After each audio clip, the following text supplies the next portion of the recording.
बच्चों, इससे पहले हमने क्या क्या जाना उसको थोड़ा सा देखते हैं। सबसे पहले हम लोगों ने जाना मुख गुहा।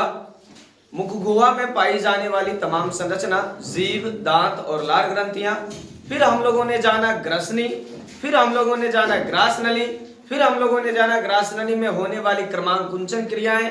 और उसके बाद हम लोग जान रहे हैं अब अमाशय। अमाशय यानी कि स्टोमक क्या क्या होता है, क्या क्या उसमें पाई जाती है, उस पूरे अमाशय को आज हम लोग देखने वाले हैं। तो चलिए शुरू करते हैं। अमाशय है क्या? यह एक थैलीनुमा संरचना है जिसकी लंबाई कम से कम 25 से 30 सेंटीमीटर लंबी होती है। ये 10 से 12 इंच और साथ में 4 से 6 इंच यानी कि 10 से 15 सेंटीमीटर या चौड़ी होती है। अब अमाशय के भाग को पढ़ते हैं। अमाशय के भाग जो है वो अमाशय पूरे अमाशय, ये अमाशय का चित्र है। यह अमाशय 3 भागों में बटा रहता है। सबसे ऊपर वाला भाग जो ऊपरी हिस्सा रहता है, फिर ये बीच वाला भाग और सबसे पतला हिस्सा जो सबसे नीचे रहता है। ऊपर वाले भाग को हम लोग कहते हैं कार्डिएक। सबसे ऊपर जो अमाशय का पहला हिस्सा है वो कार्डिएक कहलाता है। बीच वाला भाग कहलाता है फुंडिक और सबसे अंतिम में जो ये दिख रहा है ये कहता है पाइलोरिक। इस प्रकार अमाशय 3 भागों में बटा रहता है, कार्डिएक, फुंडिक और पाइलोरिक। ये 3 भागों में हमेशा जो है आपको नजर आएगा क्या? तो अमाशय। तो अमाशय कितने भागों में बटा रहता है? तो अमाशय 3 भागों में बटा रहता है, कार्डिएक, फुंडिक, पाइलोरिक। बार बार आपके ऑब्जेक्टिव में ये क्वेश्चंस पूछे जाते हैं। इसके अलावा हम चलते हैं अमाशय की संरचना को समझने का प्रयास करते हैं। अमाशय के भाग को समझा आपने। अमाशय एक थैलीनुमा संरचना है जो 25 से 30 सेंटीमीटर लंबी और 6-7 सेंटीमीटर जो है ये चौड़ी संरचना है, जिसके 3 भाग होते हैं, कार्डिएक, फुंडिक और पाइलोरिक।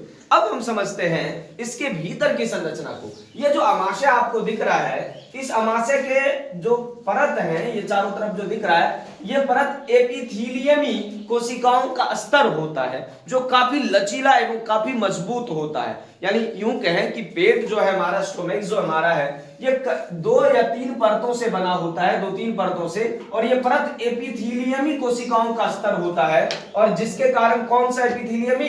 तो स्तंभाकार कोशिकाओं का एक स्तर होता है, जिसके कारण ये काफी मजबूत होता है। और बहुत मजबूती के कारण ये बहुत दिनों तक टिका रहता है, फटता जल्दी नहीं है। अब दूसरी बात ये क्या कि इन परतों के बीच जो है म्यूकस रस पाया जाता है। और ये म्यूकस रस जो है किसी भी प्रकार से, ये म्यूकस रस, 2 परतों के बीच म्यूकस रस पाया जाता है जो घर्षण को कम करता है, अमाशय के दोनों परतों के बीच के घर्षण को।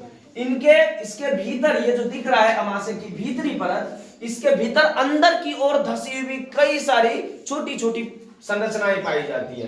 तो ये अंदर की ओर धसी हुई जो छोटी छोटी संरचनाएं हैं, कोशिकाओं का जो स्तर है, ये है जठर ग्रंथि। यानी अमाशय के भीतरी दीवार में मौजूद छोटी छोटी संरचनाएं, जो भीतरी दीवार से कोशिकाओं का स्तर है, ये जठर ग्रंथि कहलाती है।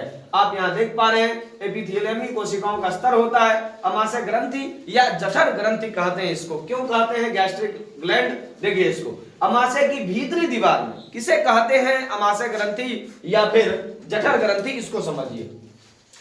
तो अमाशय के भीतरी दीवार में मौजूद अंदर की ओर धसा हुआ, अमाशय के भीतरी दीवार में मौजूद अंदर की ओर धसा हुआ कोशिकाओं के स्तर में मौजूद ग्रंथियां, कोशिकाओं के स्तर में मौजूद ग्रंथियां अमाशय ग्रंथि या फिर जठर ग्रंथि कहलाती है। ये जठर ग्रंथि आप डायरेक्ट बोल सकते हैं, अमाशय के भीतरी दीवार में मौजूद ग्रंथियां जठर ग्रंथि कहलाती है, कोई दिक्कत नहीं है। अमाशय के भीतरी दीवार में मौजूद ग्रंथियां जठर ग्रंथियां कहलाती है। इसके बाद आप डायरेक्ट लिख सकते हैं अमाशय की भीतरी दीवार में मौजूद अंदर की ओर धसी हुई कोशिकाओं का स्तर में जो ग्रंथियां होती है उसे अमाशय ग्रंथि या जठर ग्रंथि या गैस्ट्रिक ग्लैंड कहते हैं। अब आते हैं कि इस ग्रंथि से आखिर होता क्या है। तो इस ग्रंथि से कुछ रस निकलते हैं, कुछ एंजाइम्स निकलते हैं, कुछ एसिड्स वगैरह सब निकलते हैं। और ये एंजाइम्स, एसिड्स वगैरह सब जितना है ये कहलाते हैं जठर रस, यानी कि गैस्ट्रिक जूस। क्या है? जठर रस। तो हम डायरेक्ट लिख सकते हैं क्या कि जठर ग्रंथियों से स्रावित तो होने वाली रस को जठर रस कहते हैं।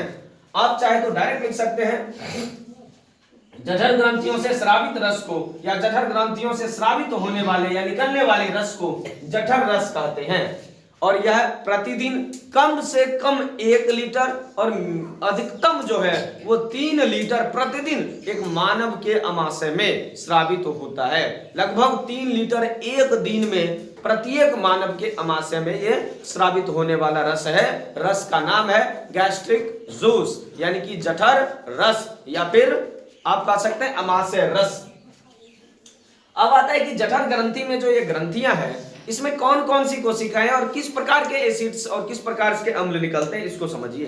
तो जठर ग्रंथि में सामान्यतः ये 3 प्रकार की कोशिकाओं से अलग अलग रस स्रावित होते हैं।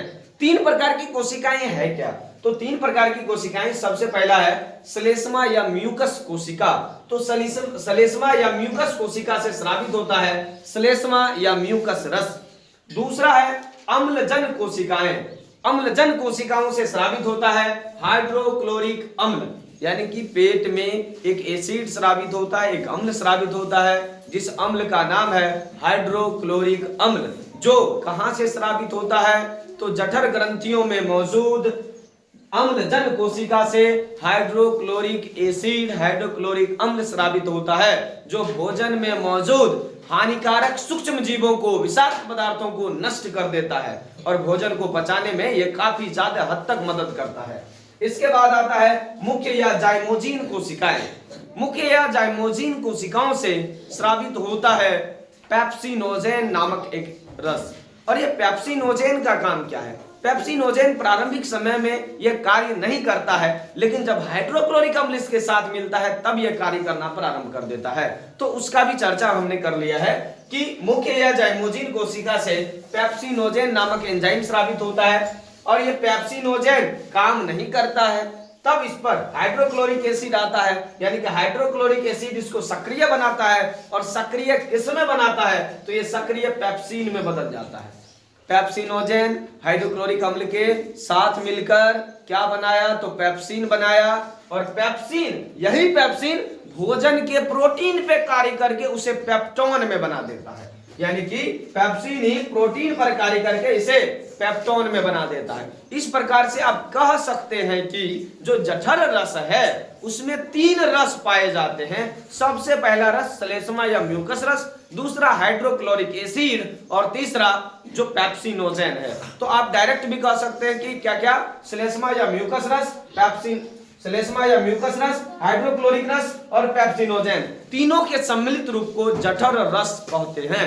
इस प्रकार से हमने आमाशय ग्रंथि, आमाशय रस और आमाशय से जुड़ी हुई तमाम चीजों को, उनके भागों को अध्ययन किया। एक चीज जो इस वीडियो में छूट रहा है वो है आमाशय में होने वाली बीमारी। आमाशय में कभी कभी भीतरी दीवारों से जब ज्यादा अम्लीय स्राव हो जाता है, तो ज्यादा अम्लीय स्राव हो जाने के कारण आमाशय का भीतरी दीवार क्षतिग्रस्त हो जाता है, जिससे ब्लड का रिसाव होने लगता है, खून निकलने लगता है। ऐसी स्थिति को कहते हैं आमाशय अल्सर। और आमाशय अल्सर इस यहां आपको छूट रहा है, लेकिन मैं बता देता हूं आमाशय अल्सर है क्या। कभी कभी मसालेदार या तीखा भोजन करने से या कई अन्य कारणों के वजह से हमारे पेट में फोड़ा फुंसी हो जाता है, घाव हो जाता है। हमारे आमाशय की भीतरी दीवार में ज्यादा अम्लीय स्राव होने के कारण वहां घाव हो जाता है और उस घाव से ब्लड आता है, और जब घाव से ब्लड आने लगे तब ऐसी स्थिति को आमाशय अल्सर कहा जाता है। इस प्रकार से आमाशय की पूरी संरचना को हम लोगों ने अच्छी तरीके से समझ पाया। 1 मिनट के अंदर फिर से उसको दोहराते हैं। आमाशय एक चौड़ी थैलीनुमा संरचना है जो लगभग 25 सेंटीमीटर लंबी और 7-8 सेंटीमीटर चौड़ी है। यह कहां है? तो यह उदर गुहा के जस्ट अधर पृष्ठ के पास पाया जाएगा। इसके अलावा आमाशय 3 भागों में बटा रहता है, कार्डियक, फुंडिक और पाइलोरिक। आमाशय में जो भोजन पचता है उस पचे हुए भोजन को काइम कहा जाता है। आमाशय में पचे हुए भोजन को काइम कहा जाता है। यह बार बार पूछा जाने वाला प्रश्न है। इसके अलावा आमाशय के भीतरी दीवार में जो ग्रंथियां होती है उसे जठर ग्रंथियां कहते हैं। उसका जो कोशिकाओं का स्तर है वो स्तंभाकार एपिथेलियमी कोशिकाओं का बना होता है। उसके बाद उसमें जो ग्रंथियां जठर ग्रंथियां होती है उनसे रस स्रावित होता है, जिसे जठर रस कहते हैं।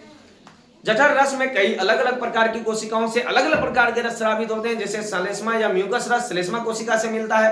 उसी प्रकार अम्लजन कोशिकाओं से हाइड्रोक्लोरिक एसिड स्रावित होता है। उसी प्रकार मुख्य या जाइमोजिन कोशिकाओं से हमें पेप्सिनोजेन एंजाइम स्रावित होता है। इस प्रकार से 3 अलग अलग प्रकार के रस जठर रस में सम्मिलित होकर भोजन को अधपचा कर देता है और अधपचा भोजन कायीम कहलाता है। और अमाशय अल्सर क्या होता है, कभी कभी गर्म या तीखा मसालेदार भोजन करने से हमारे शरीर में जो है, हमारे पेट में जो है क्या होता है, जगह जगह फोड़ा फुंसी हो जाता है, घाव हो जाता है, जिनसे ब्लड आने लगता है और ऐसे घाव अमाशय अल्सर कहलाते हैं। ऐसी स्थिति, पेट की ऐसी स्थिति अमाशय अल्सर कहलाते हैं।